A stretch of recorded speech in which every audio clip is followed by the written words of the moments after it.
ബൈബിളിലൂടെ ഒരു തീർത്ഥാടനം എന്ന വചന പഠന പദ്ധതിയിലേക്ക് മാന്യപ്രേക്ഷകർക്ക് സ്വാഗതം.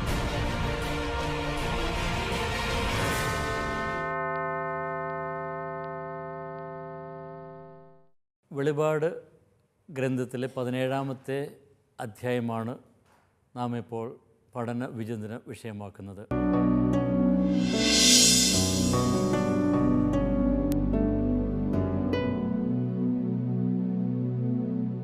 തിന്മയുടെ ശക്തികൾക്കെതിരെ ദൈവം ആത്യന്തികമായിട്ട് ഇടപെടാൻ തുടങ്ങിയതാണ് ഈ അധ്യായത്തിൽ നമ്മൾ കാണുക. ഇതിൽ ഉപയോഗിച്ചിരിക്കുന്ന പ്രതീകങ്ങൾ പഴയ നിയമത്തിൽ നിന്നും അതുപോലെ തന്നെ യോഹന്നാൻ്റെ കാലത്തുള്ള ആ സാമൂഹ്യ രാഷ്ട്രീയ സംവിധാനങ്ങളിൽ നിന്നും സംസ്കാരത്തിൽ നിന്നുമൊക്കെ എടുത്തിരിക്കുന്നതാണ്.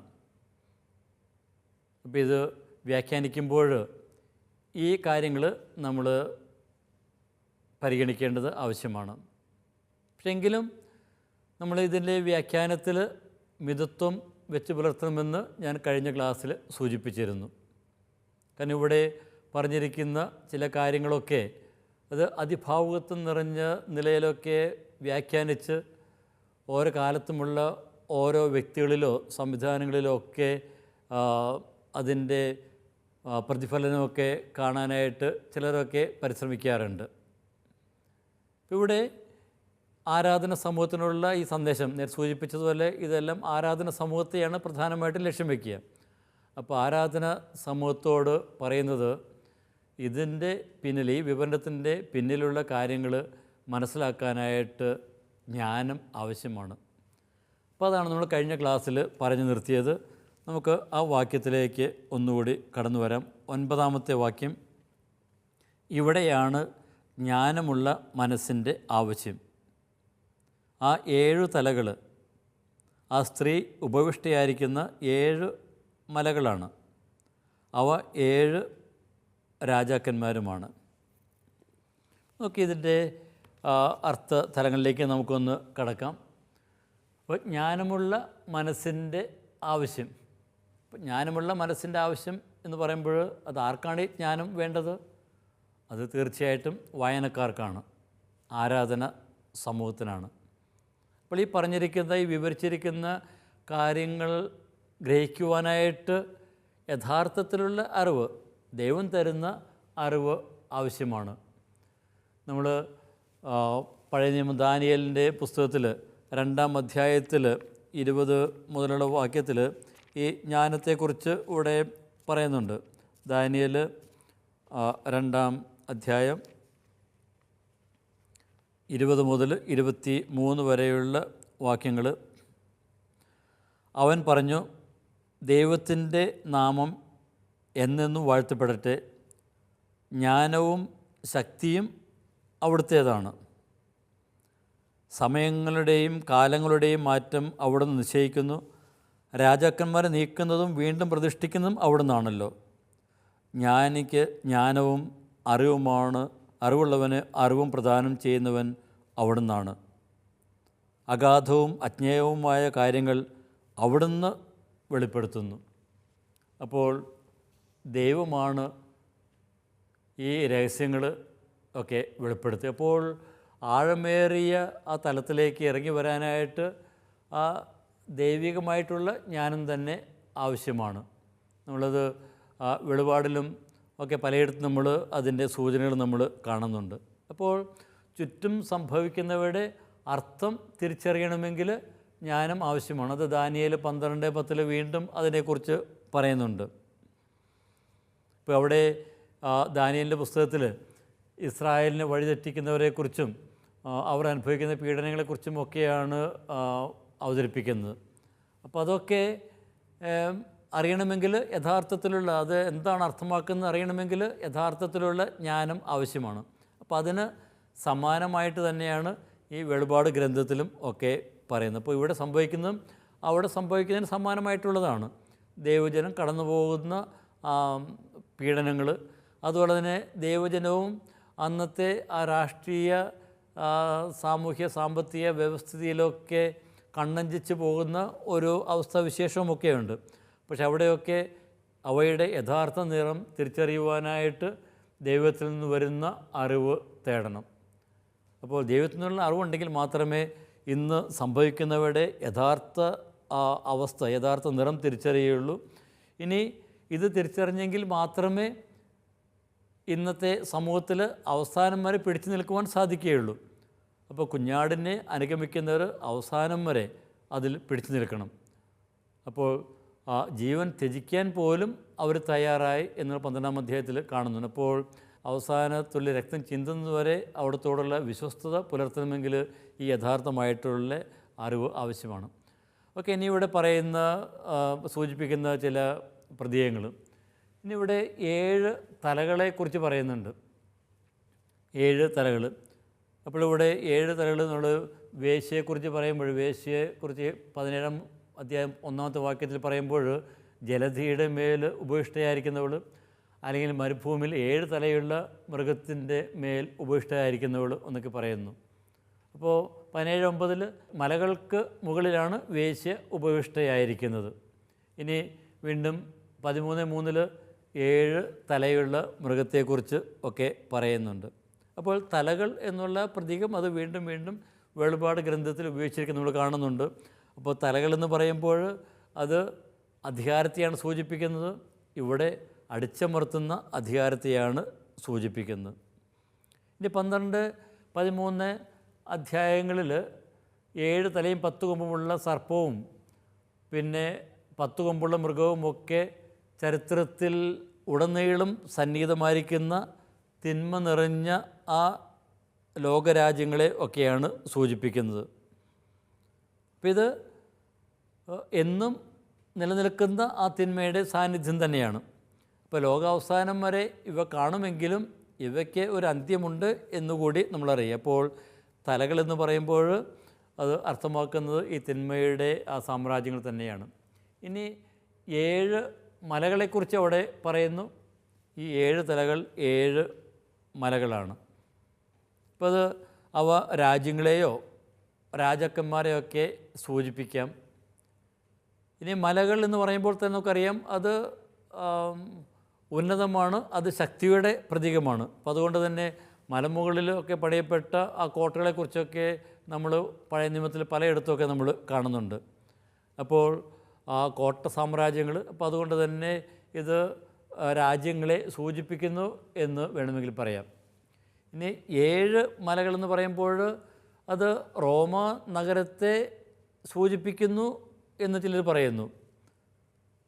7 മലകൾക്ക് മുകളിലായി പടർന്നു കിടക്കുന്ന ആ റോമ നഗരം ലോകം ഭരിക്കുന്നതിനെക്കുറിച്ച് ആദ്യ നൂറ്റാണ്ടുകളിലെ പല രചനകളിലുമൊക്കെ കാണുവാനായിട്ടൊക്കെ സാധിക്കും. അപ്പോൾ റോമ നഗരം പണിയപ്പെട്ടിരിക്കുന്ന 7 മലകൾക്ക് മുകളിലാണ് എന്നാണ് ആ നാളുകളിലൊക്കെ പറയപ്പെട്ടിരുന്നത്. അപ്പോൾ മൃഗത്തിൻ്റെ 7 തലകൾ റോമ ഇരിക്കുന്ന 7 മലകളാകാം. അപ്പോൾ അന്നത്തെ ആ ഒരു രാഷ്ട്രീയ സംവിധാനത്തെ ആയിരിക്കാം ഇവിടെ സൂചിപ്പിക്കുക. അപ്പോൾ അതുവഴിയായിട്ട് അതിൽ ഒളിഞ്ഞിരിക്കുന്ന ആ തിന്മയുടെ സാന്നിധ്യം, തിന്മയുടെ ശക്തികൾ അത് വെളിപ്പെടുത്തുന്നു. അപ്പോൾ അതിൽ ഒക്കെ കാണുന്ന അതിൻ്റെ ആർഭാടവും ധാർഷ്ട്യവും അക്രമവും അവിടെയൊക്കെ നടമാടിയിരുന്ന വ്യാജ ആരാധനയുമൊക്കെയാണ് ഇവിടെ തുറന്നു കാട്ടുന്നത്, അവിടെ സൂചിപ്പിക്കുന്നത്. അപ്പോൾ ഈ 7 മലകൾ അത് ആ ഒരു സാമ്രാജ്യത്തെ, റോമ സാമ്രാജ്യത്തെ, അതുപോലെ തന്നെ തിന്മയുടെ സാമ്രാജ്യങ്ങളെയെല്ലാം ആയിരിക്കാം അത് അർത്ഥമാക്കുന്നത്. ഇനി അത് 7 തലകൾ രാജാക്കന്മാരാണ് എന്നുകൂടി ഇവിടെ പറയുന്നു. അപ്പോൾ ഇവിടെ ആ നഗരത്തോടൊപ്പം അതിൻ്റെ ചക്രവർത്തിമാരുടെയും ശക്തിയുള്ള മൃഗത്തെയാണ് ഇവിടെ സൂചിപ്പിക്കുക. അപ്പോൾ അത് ആ സംവിധാനങ്ങൾ മാത്രമല്ല, അപ്പോൾ അതിനെ നയിക്കുന്നവരുടെ ആ ഒരു ശക്തി, ആ ചക്രവർത്തിമാരുടെ ശക്തി, അതുകൂടി ഇവിടെ അർത്ഥമാക്കുന്നുണ്ട്. അപ്പോൾ ഈ മൃഗം ഇരിക്കുന്നത് ഭൂമിശാസ്ത്രപരമായി മലകൾക്ക് മുകളിലാണെങ്കിൽ രാഷ്ട്രീയപരമായി ഭരണാധിപന്മാരുടെ മേലാണ്. അപ്പോൾ വളരെ സങ്കീർണമായിട്ടുള്ള ആ തിന്മയുടെ ആ ശക്തികളെയാണ് ഇവിടെ അവതരിപ്പിക്കുന്നത്. ഇനി ഈ 7 രാജാക്കന്മാരെക്കുറിച്ച് പറയുമ്പോൾ അതിനെക്കുറിച്ച് ഒത്തിരിയേറെ വ്യാഖ്യാനങ്ങൾ നമ്മൾ ചരിത്രത്തിലുടനീളം കാണുന്നുണ്ട്. എങ്ങനെയാണ് ഈ 7 രാജാക്കന്മാരെ മനസ്സിലാക്കുക? പല വിധത്തിൽ മനസ്സിലാക്കാനായിട്ടുള്ള ശ്രമങ്ങളൊക്കെ നടക്കുന്നുണ്ട്. ചിലർ പറയും ഇത് റോമ സാമ്രാജ്യ ഭരണം തുടങ്ങിയ അഗസ്റ്റസ് ചക്രവർത്തി മുതലുള്ള രാജാക്കന്മാരാണ്. അപ്പോൾ ആ 7 രാജാക്കന്മാരെ അവർ എണ്ണുന്നത് അഗസ്റ്റസ് ചക്രവർത്തി മുതലാണ്. ഇനി വേറെ ചിലർ പറയും അത് യേശുവിൻ്റെ മഹത്വീകരണത്തിന് ശേഷമുള്ള ആ കലികളുടെ കാലം മുതലുള്ള 7 രാജാക്കന്മാർ ആണ് എന്ന് പറയും. വേറെ ചിലരുടെ അഭിപ്രായത്തിൽ ആദിമസഭ ഏറ്റവും കൂടുതൽ ഭയപ്പെട്ടിരുന്ന നീറോ ചക്രവർത്തി, അവരെയൊക്കെ പീഡിപ്പിച്ചിരുന്ന ആ നീറോ ചക്രവർത്തി മുതലുള്ള 7 പേരാണ് എന്ന് ഒക്കെ പറയുന്നു. ഇനി നമുക്ക് ഈ 7 പേരാരാണ് എന്ന് ചരിത്രപരമായിട്ട് നമുക്ക് വ്യാഖ്യാനിക്കാൻ അത്ര എളുപ്പമുള്ള കാര്യമൊന്നുമല്ല. കാരണം അന്നുണ്ടായിരുന്ന ഈ വെളിപാട് ഇത് രചിക്കപ്പെട്ട കാലത്തുള്ള ചക്രവർത്തി ആരായിരുന്നു എന്ന് കണ്ടിട്ട് പിന്നെ അതിനു മുമ്പ് ഉണ്ടായിരുന്ന ചക്രവർത്തിമാർ ആര് എന്നൊക്കെ നമുക്ക് തിരിച്ചറിയുക അത്ര എളുപ്പമൊന്നുമല്ല. ഇനി ചിലരൊക്കെ പറയും അത് ചക്രവർത്തിമാരല്ല, ചിലപ്പോൾ രാജവംശങ്ങളായിരിക്കാം. അതായത് റോം ഭരിച്ചിട്ടുള്ള രാജവംശങ്ങൾ, അത് ഇന്ന് വരെയുള്ള സംവിധാനങ്ങളെയൊക്കെ സൂചിപ്പിക്കുന്നു എന്നൊക്കെ ചിലർക്ക് അഭിപ്രായപ്പെടുന്നു. അപ്പോൾ ഇത് ഈ 7 എന്നുള്ള സംഖ്യയ്ക്ക് ഒത്തിരി അർത്ഥങ്ങൾ കൊടുക്കാനായിട്ട് പലരൊക്കെ ശ്രമിച്ചിട്ടുണ്ട്. പക്ഷേ നമ്മൾ അക്ഷരാർത്ഥത്തിൽ ഇത് എടുക്കേണ്ട കാര്യമൊന്നുമില്ല. അത് ഒരു കൃത്യസംഖ്യയല്ല, അത് പൂർണ്ണതയ്ക്ക് വേണ്ടി എടുത്തിരിക്കുന്ന ഒരു സംഖ്യയാകാം. അപ്പോൾ 7 പേരെന്ന് പറയുമ്പോൾ ഭൂമിയിലുള്ള എല്ലാ രാജാക്കന്മാരെയോ റോമൻ ചക്രവർത്തിമാരെയോ അതുമല്ലെങ്കിൽ ലോകാവസാനം വരെയുള്ള എല്ലാ സാമ്രാജ്യ ശക്തികളെയോ പ്രതിനിധാനം ചെയ്യുന്നു എന്ന് വേണമെങ്കിൽ നമുക്ക് പറയുവാനായിട്ട് സാധിക്കും. അപ്പോൾ ദൈവിക ശക്തി അവകാശപ്പെട്ട് അവയ്ക്ക് മുന്നിൽ തലകുനിക്കുവാനായിട്ട് ആവശ്യപ്പെടുന്ന സാമ്രാജ്യങ്ങളാണിവ, സംവിധാനങ്ങളാണ്, രാഷ്ട്രീയ സംവിധാനങ്ങളാണ് ഇവ. മാത്രമല്ല ഇവയ്ക്ക് മുന്നിൽ തലകുനിക്കാത്ത ആളുകളെ, ദൈവജനത്തെ പീഡിപ്പിക്കുന്ന ആ രാഷ്ട്രീയ സംവിധാനങ്ങളാണ്, അവരെയൊക്കെ അടിച്ചമർത്തുന്ന അധികാര ശക്തികളുമാണ്. അപ്പോൾ ഈ പ്രതീകങ്ങളിലൂടെയൊക്കെ അവതരിപ്പിക്കപ്പെടുന്നത് അന്ന് വരെ ഉണ്ടായിരുന്ന ആ തിന്മയുടെ ആ സാമ്രാജ്യങ്ങൾ, അതോടൊപ്പം തന്നെ ദൈവജനത്തെ പീഡിപ്പിക്കുകയും അടിച്ചമർത്തുകയും ഒക്കെ ചെയ്തിരുന്ന ആ സംവിധാനങ്ങൾ.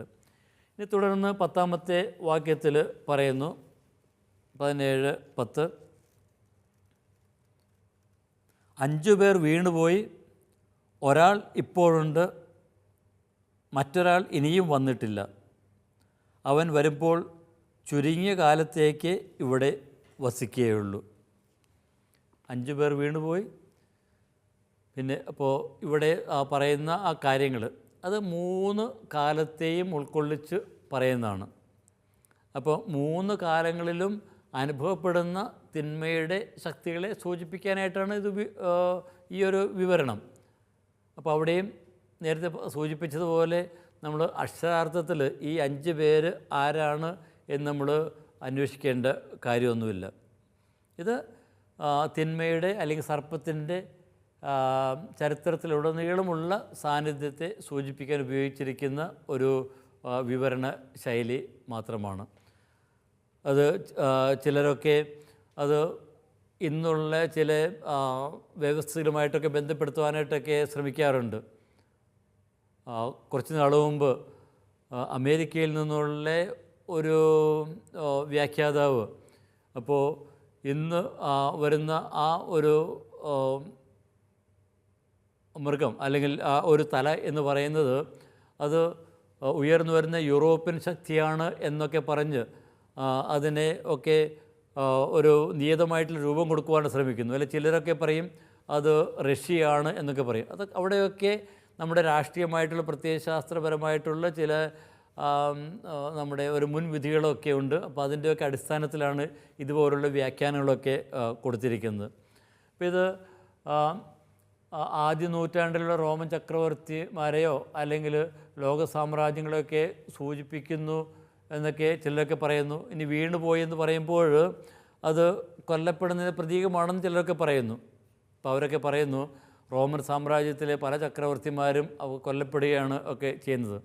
വളരെ പ്രഖ്യാതമായിട്ടുള്ള യു ബ്രൂട്ടസ് എന്നുള്ള ആ ഷേക്സ്പീരിയൻ ആ ഒരു വാക്യം നമ്മൾ ഓർക്കുന്നുണ്ടാവും, ജൂലിയസ് സീസറിൻ്റെ മരണവുമായിട്ട് ബന്ധപ്പെട്ട്.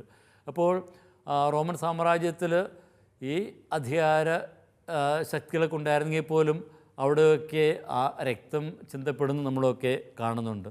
അപ്പോൾ റോമിലുള്ള പല ചക്രവർത്തിമാരുടെയും അന്ത്യം വളരെ ദാരുണമായിരുന്നു. ഇനി വരാനിരിക്കുന്നതിനെക്കുറിച്ച് പറയുമ്പോൾ അത് തീർച്ചയായിട്ടും റോമിലുണ്ടായിരുന്ന ആ നീറോയുടെ ഐതിഹ്യവുമായിട്ട് ബന്ധപ്പെട്ടതാണ് എന്നൊക്കെ പറയുന്നു. അപ്പോൾ നീറോ മരിച്ചെങ്കിലും വീണ്ടും വരുന്നു എന്ന് അർത്ഥമാക്കുന്നു. ഇനി വരാൻ അത് എട്ടാമത്തേത് ഏഴിൽപ്പെട്ടവനാണെന്ന് പറയുന്നത് അത് നീറോയെയും ഡൊമീഷ്യനെയും ബന്ധപ്പെടുത്തിയാണെന്ന് ചിലരൊക്കെ പറയാറുണ്ട്. അപ്പോൾ ഏഴാമത്തേത് എട്ടിൽപ്പെട്ടതാണെന്ന് പറയുമ്പോൾ അതിൻ്റെ ഒരു വ്യാഖ്യാനം ഈ ഏഴിൽപ്പെട്ടവൻ്റെ ആ ചില രൂപങ്ങൾ ഭാവങ്ങൾ ഒക്കെ എട്ടിൽപ്പെട്ടവനുമുണ്ട്. അതായത് ആ നീറോ ചക്രവർത്തിയിലുള്ള ആ ക്രൗര്യഭാവങ്ങളൊക്കെ ഡൊമീഷ്യനിലുമുണ്ട് എന്നൊക്കെ ചിലരൊക്കെ വ്യാഖ്യാനിക്കുവാനായിട്ടൊക്കെ ശ്രമിക്കുന്നുണ്ട്. ഇനി ഇവിടെ ആ പറയുന്ന അവസാന ഭാഗത്ത് പറയുന്ന കാര്യം, അവൻ വരുമ്പോൾ ചുരുങ്ങിയ കാലത്തേക്ക് ഇവിടെ വസിക്കുകയുള്ളൂ. അപ്പോൾ ചുരുങ്ങിയ കാലത്തേക്ക് വസിക്കുകയുള്ളൂ എന്ന് പറയുമ്പോൾ വളരെ പരിമിതമായിട്ടുള്ള ആ ഒരു സാന്നിധ്യമേ ഉണ്ടാവുകയുള്ളൂ. അപ്പോൾ തിന്മയുടെ ആ സമയം അവസാനിക്കാറായി എന്ന് അത് നമുക്ക് മനസ്സിലാക്കാം. അപ്പോൾ ഈ 5 പേര് വീണുപോയി എന്ന് പറയുമ്പോൾ ഞാൻ നേരെ സൂചിപ്പിച്ചതുപോലെ ആരൊക്കെ വന്നു പോയി എന്നല്ല അർത്ഥമാക്കുക. ഇനി അന്ത്യം വരുന്നതിന് സമാഗതമാകുന്നതിന് ഇനി അധിക സമയമില്ല എന്നാണ് ഇവിടെ അർത്ഥമാക്കുക. അപ്പോൾ വീണുപോയി എന്നത് അത് 12-ാം അധ്യായത്തിൽ സാത്താൻ വീണുപോയതുമായിട്ടൊക്കെ ബന്ധിപ്പിക്കാം. അപ്പോൾ സാത്താൻ ആകാശത്ത് നിന്ന് ഒക്കെ നിഷ്കാസിതനായി ഇനി അതിന് ശേഷമുള്ള ആ ഒരു സമയം, ക്രിസ്തു വരുന്നതുവരെയുള്ള ആ സമയം, അപ്പോൾ ആ ഒരു സമയമാണ് ഈ അല്പസമയം എന്നുകൊണ്ട് അർത്ഥമാക്കുക. അപ്പോൾ ഇനി ചുരുങ്ങിയ സമയമേ അവശേഷിച്ചിട്ടുള്ളൂ. അപ്പോൾ ക്രിസ്തുവിൻ്റെ കുരിശുമരണത്തിൽ രക്ഷ ആരംഭിച്ചു കഴിഞ്ഞു. ഇനി അത് പൂർണ്ണമാകുന്നതിന് ഉള്ള ആ ഒരു കാലഘട്ടം, അതിനെക്കുറിച്ചാണ് ഇവിടെയുള്ള ആ സൂചന. അപ്പോൾ ഈ തിന്മയുടെ സാമ്രാജ്യത്തിന് ഇനി അധിക കാലം നിലനിൽപ്പില്ല എന്ന് ഇവിടെ സൂചിപ്പിക്കുന്നു. ഇനി അവൻ വരുമ്പോൾ ചുരുങ്ങിയ കാലത്തേക്ക് ഇവിടെ വസിക്കുകയുള്ളൂ. ഇനി 11-ാമത്തെ വാക്യത്തിൽ ഉണ്ടായിരുന്നതും ഇപ്പോൾ ഇല്ലാത്തതുമായ മൃഗം 8-ാമത്തേതും 7-ൽപ്പെട്ടതുമാണ്, അത് നാശത്തിലേക്ക് പോകുന്നു. ഇപ്പോൾ ഞാൻ നേരത്തെ സൂചിപ്പിച്ചതുപോലെ അത് ഡൊമീഷ്യൻ ചക്രവർത്തിയെ നീറോയുമായിട്ട് ബന്ധപ്പെടുത്തിയുള്ള ഒരു സൂചനയാണ് എന്ന് ചിലരൊക്കെ പറയുന്നു. അപ്പോൾ നീറോയുടെ ഒരു പുനരവതാരമാണ് ഡൊമീഷ്യൻ എന്നായിരിക്കാം ഇവിടെ സൂചന. അപ്പോൾ 7-ൽപ്പെട്ടതെന്ന് പറയുമ്പോൾ ആ നീറോയുടെ ആ സ്വഭാവം അത് ഡൊമീഷ്യനിലും ഉണ്ട് എന്നായിരിക്കാം അർത്ഥം. ഇവിടെ എല്ലാം തിന്മയുടെ ആ ശക്തികളെയെല്ലാം അവതരിപ്പിക്കുമ്പോൾ ദൈവജനത്തോട് പറയുന്നത് ഈ വ്യവസ്ഥിതിയുടെ ഈ സ്റ്റേറ്റിൻ്റെയൊക്കെ വ്യവസ്ഥിതികളുമായിട്ട് ഒത്തുചേർന്ന് പോകാനായിട്ടുള്ള പ്രലോഭനങ്ങൾ വളരെ പ്രബലമാണ്. അപ്പോൾ വഴിതെറ്റിക്കുന്ന ഈ ശക്തികളുടെ സാന്നിധ്യവും അത് നമ്മൾ തിരിച്ചറിയുന്നു. അപ്പോൾ ഈ ശക്തികളൊക്കെ നമ്മുടെ ചുറ്റുമുള്ളപ്പോൾ അവയ്ക്കെതിരെ നാം വളരെയേറെ ജാഗ്രത പുലർത്തേണ്ടിയിരിക്കുന്നു. അപ്പോൾ തിന്മ നമ്മെ മോഹിപ്പിക്കുന്നു, നമ്മെ അതിലേക്ക് ആകർഷിക്കുന്നു. പക്ഷേ അവയുടെ തനിനിറം എന്തെന്നറിഞ്ഞ് അവയ്ക്കെതിരെ നമ്മൾ ജാഗ്രത പുലർത്തുന്നു. ഇനി ഇവയെക്കുറിച്ച് ഇവയുടെ തനിനിറമാണ് വീണ്ടും അവസാന ഭാഗത്ത് പറയുക, ഇവ നാശത്തിലേക്ക് പോകുന്നു. അപ്പോൾ നാശത്തിലേക്ക് പോകുന്നു, അത് ഉയർത്തെഴുന്നേറ്റ ക്രിസ്തുവിൻ്റെ ഒരു മറുരൂപമായിട്ട് നമുക്ക് തന്നെ കാണാം. അവിടെ കുരിശിൽ മരിച്ച യേശു ഉയർത്തെഴുന്നേറ്റെങ്കിൽ ഇവിടെ ആ തിന്മ അത് നാശത്തിലേക്ക് പോകുന്നു. അതായത് ഈ തിന്മയുടെ അന്ത്യം സുനിശ്ചിതമാണ്. അപ്പോൾ ദൈവജനത്തിന് മുന്നിൽ വീണ്ടും വീണ്ടും ഈ ഒരാശയം അവതരിപ്പിക്കുകയാണ്. അപ്പോൾ അവരൊക്കെ പ്രലോഭിപ്പിക്കപ്പെടുന്ന ഈ ഒരു വ്യവസ്ഥിതി, അപ്പോൾ അതിൻ്റെ പിന്നാലെ പോകാനായിട്ട് അതിൻ്റെ ആശയങ്ങളൊക്കെ സ്വീകരിക്കുവാനായിട്ട് അവർ പ്രലോഭിപ്പിക്കപ്പെടുന്നു. പക്ഷേ ആ വ്യവസ്ഥിതി എന്നെന്നും നിലനിൽക്കുകയില്ല എന്ന് പറയുന്നു. അപ്പോൾ ക്രിസ്തുവിനാൽ ഇവ കീഴടക്കപ്പെട്ട് പിന്നീട് അത് പാതാളത്തിൽ അടയ്ക്കപ്പെടുന്നതൊക്കെ നമ്മൾ കാണുന്നുണ്ട്. പക്ഷേ അതിനെ വഴിതെറ്റിക്കുവാനായിട്ട് വീണ്ടും അത് വരും. 12-ാമത്തെ അധ്യായത്തിൻ്റെ അവസാനം ആ മൃഗം അത് മണൽത്തിട്ടയിൽ സ്ത്രീയുടെ സന്താനങ്ങളുമായിട്ട് യുദ്ധം ചെയ്യാനായിട്ട് നിൽക്കുന്ന ഒരു പ്രതീകം ഉണ്ട്, നമ്മളവിടെ കണ്ടതാണ്. അപ്പോൾ ആ ഒരു യുദ്ധം, അതായത് തിന്മയുടെ പ്രലോഭനം എല്ലാ കാലത്തും ഉണ്ടായിരിക്കും.